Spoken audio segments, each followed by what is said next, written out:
Hi friends, it's Fatma and Layla, and we are the Wangara twins. Welcome and welcome back to our channel. It feels so nice to have 139 of you as of now, just watching us, just rooting for us. It means the world to us. If you're new and you're just bumping into this video, kindly feel free to like, comment if you like this kind of content, share and subscribe. Make sure to press the notification bell so that each and every time that we'll be uploading a new video, you'll be among the first people to get notified. Otherwise, our subbies, thank you so much for rooting for us. Continue helping us to grow, continue pushing for us, continue rooting for us. Without wasting much time, today, as the title goes, we are covering a very unique topic, and yeah, we are talking about the lessons that we learned from our past relationships. I'm sure most of you normally like just sit down after after relationships and just like analyze what you have learned from your previous relationship, so that when you go to the next relationship, you do not carry the mistakes that you did from your past. So let's dive right into it. We're going to start. Yes, I'll go first. I've written my points somewhere here. So, my first point: have a life. Be you, be yourself, be a person. Then this other person will just complement you. Have your own things going on. Have a job. Have your own personal friends. Yeah. Have your own routine. Have your own things. Things that make you happy, as in live your life. Then this person is just there to compliment you. Sure. Don't be their baggage, that you want to hang out with him every single day, you want to be there. Have your own life. It's so attractive. I think my first point also I also wrote a similar thing. I wrote, work on yourself before committing to a relationship, be it like your mental health, your finances, like issues. Maybe you're having issues with your friends, you're having issues with your family. You don't want to bug someone, like you're just new in a relationship and already you're complaining about your work, you're complaining about your business, you're complaining about your family or friends. Just work on yourself spiritually, maybe before you commit in a relationship. Okay, we've combined. Okay, so my second point: be willing to compromise. Always. This other person is not your sibling. They were raised differently, in a different background. They have different beliefs. They're not you. So be willing to compromise, take them in, understand them, give benefit of the doubt. Just compromise, just try. And don't lose yourself while compromising. You have things that you can't compromise, but things that you can, try and compromise. So my second point is, have the difficult conversations beforehand. By this I mean, like finances, marriage, religion, kids. What else? I think that because like you don't want to be married to someone and then 2 years later you realize that they have 5 baby mamas outside there with 10 kids, or he realizes that you have a kid at home. If you have a kid maybe from a previous relationship, or you've been married before and like you have kids staying with their dad, that's the ghetto. Maybe religion, you find out after 3 years that your partner does not believe in God and you do. Maybe stories are, maybe church, you're going, if you are a Christian, you go to different churches. Churches. Maybe I'm going to Deliverance and they're going maybe to Catholic, and then mko na watoto, and then you start battling like, hey, okay, tunaenda church ya nani, watoto wataenda church ya nani, you should have these discussions beforehand. Finances, talk about like how much are you earning, do you have investments, well, do you have savings, how much are they, your financial goals, what are you trying to get maybe at the end of the year. Those are the kind of the conversation that you guys should have to avoid finding yourself in awkward positions huko mbele. I don't have something to add. Okay, So my next point: a heart that is broken is a heart that has been loved. Ed Sheeran. From Ed Sheeran's song Supermarket Flowers. You guys, if you are hurting, imagine me, I'll advise you to just hurt until you can't hurt again. Like feel the pain. Break up. I read somewhere. I read somewhere something that said that it takes half the time you spend with a person to heal from the heartbreak. So if you guys were married for 8 years and you divorce, it's like 4 years. Yeah. Wow. So I'd rather just spend a month with someone so that it can take me 2 weeks to to heal and you're done. So imagine allow your heart to go through the pain. You have to feel it for you to heal. There's no shortcut.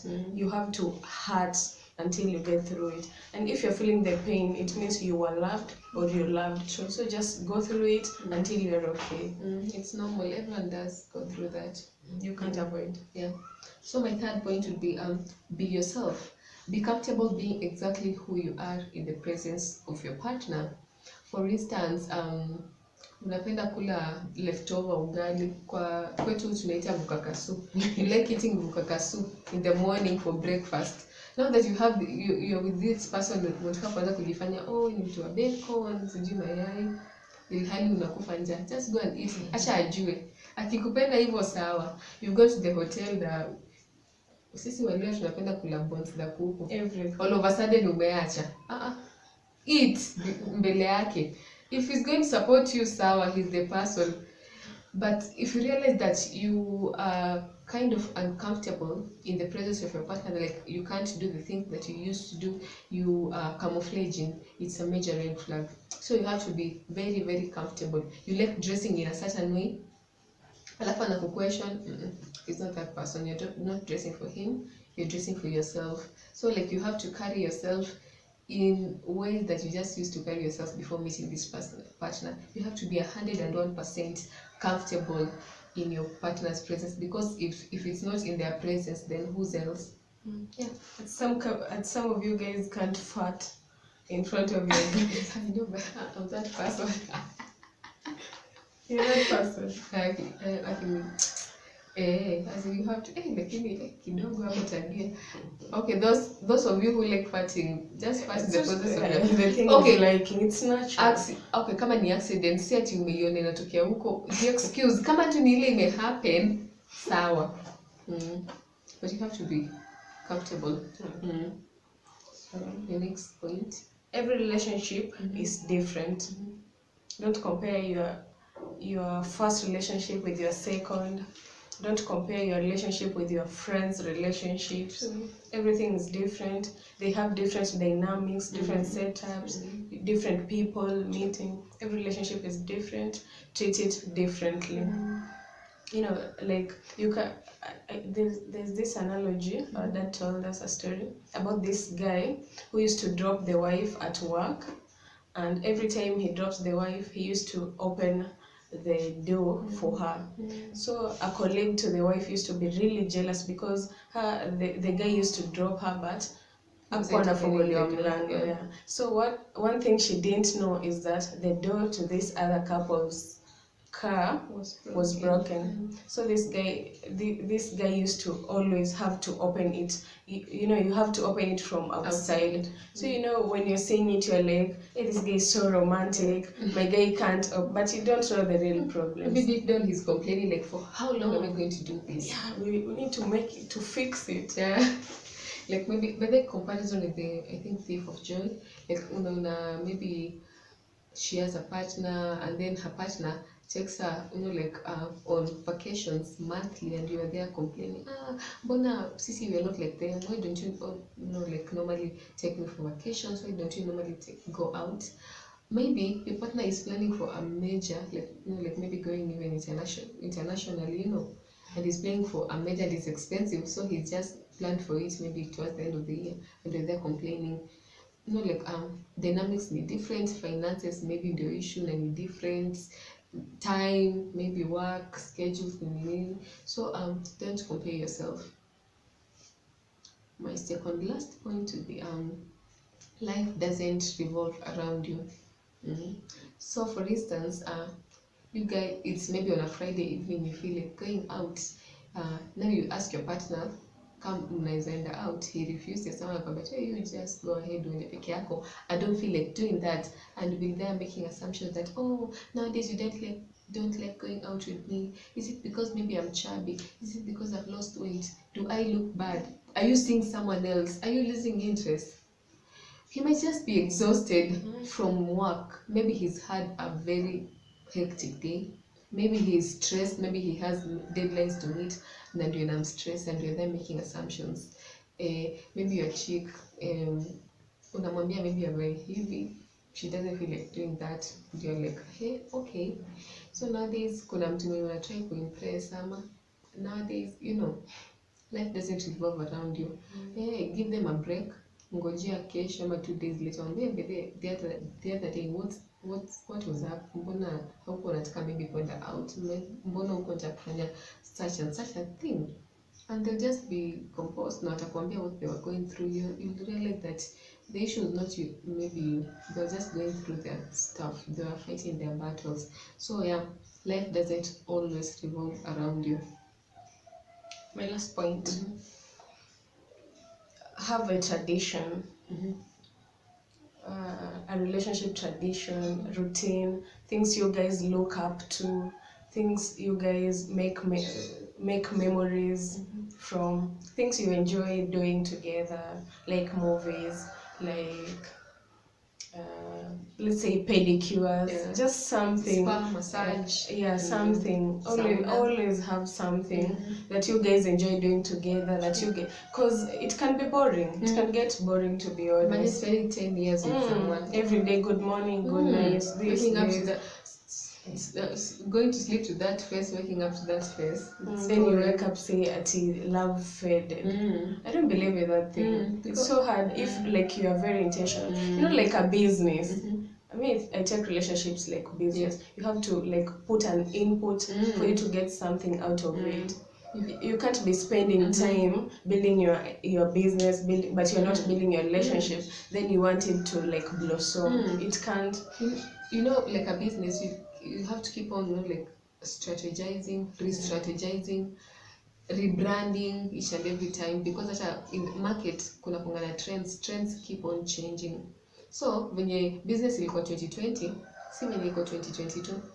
So like the time my dad was telling us that love is not a feeling, because if it was a feeling, you know, like feelings fade away. Love is a choice. Love is a decision. Each and every time that you wake up in the morning, you have to, you know, like have this. It's a constant reminder that you made a decision to love this person. So think of other ways of, you know, like other ways of doing things that's gonna make you fall in love with this person even more. Other things that you're going to do to this person, to your partner, to affirm your love for them, to remind them that you love them and you love them even better than you did yesterday. So guys, it's a decision. So you have to put a lot of work. You used to say, teach your heart to love this person differently every single day. Like when you wake up, you're like, now what am I going to do to love this person? Yes. Every single day. What am I going to do that will make her happy and make her, you know, like maybe fall in love with me daily. Kukuwa na sunrise, you are reminded of that. You tell me that. Yeah. I think my last would be communicate. Your partner isn't a mind reader. I think it's sort of self-explanatory, but just communicate. You cannot be uncomfortable. Let's say we've come from work, maybe you do not have a helper, we're just maybe the two of us with the kids. Kuna vyombo chafu kwa sink, I need to make dinner, I need to, you know, like help the kids with their homework, and he's maybe in the bedroom or he's seated on the couch going through his phone. Maybe ajaenda kitchen, hajui kuna vyombo chafu, hajui kazi zenye nimepanga na pa kufanya. Now you're there upset, umefura mdomo umefika huko, you're like, hey, kwani I'm the only person kwa hii nyumba, mimi nipikie mtu sijui na amekata. Communicate, mwambie baby, help me, I need help, I need to do this and this and this and this. Nikifanya peke yangu nitachoka and I'll end up sleeping less. Nisaidie wewe, fanya hivi, nifanye hivi. Tusaidiane, just make things easier for us. Umepata ameka taweli baridi kwa kitanda, umefura, umetoa lakini umefura. Umeenda kulala anashangaa nimba na huyu mwanamke amefura.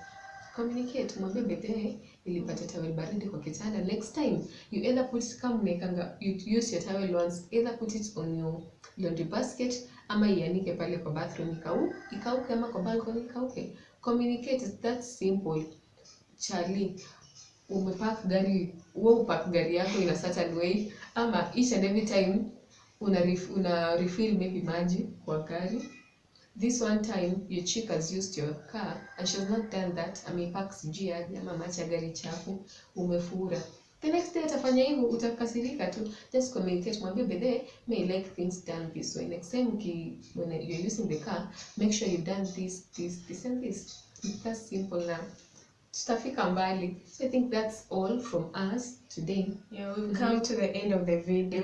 But I've noticed we've quoted our dad so much on this video. Shout out to him. If you watch this video, shout out to you, Daddy. We love you so much. And you guys should comment if you want us to maybe feature one day him. Feature him here. He's so wise. True. He's a bishop. Anyway, thank you guys for watching. Thank you for sticking around. Thank you for supporting us. As we are recording this, we are at 139 subscribers. Yes. And we are hoping to get to 200 before the end of the month. Please help us. Share with your friends. If 131 of you can bring just one person each, yeah, we'll double that number. Yeah. Thank you so much. We don't take any one of you for granted. Otherwise, if there are lessons that you've learned from your past relationships, please comment down below. We'd love to see them. Yes. Sana. We love engaging with you guys on our comment section. Yes. We'll reply to each and every comment. Thank you so much for watching. Remember, in a world where you can be anything, be kind. Bye. Bye.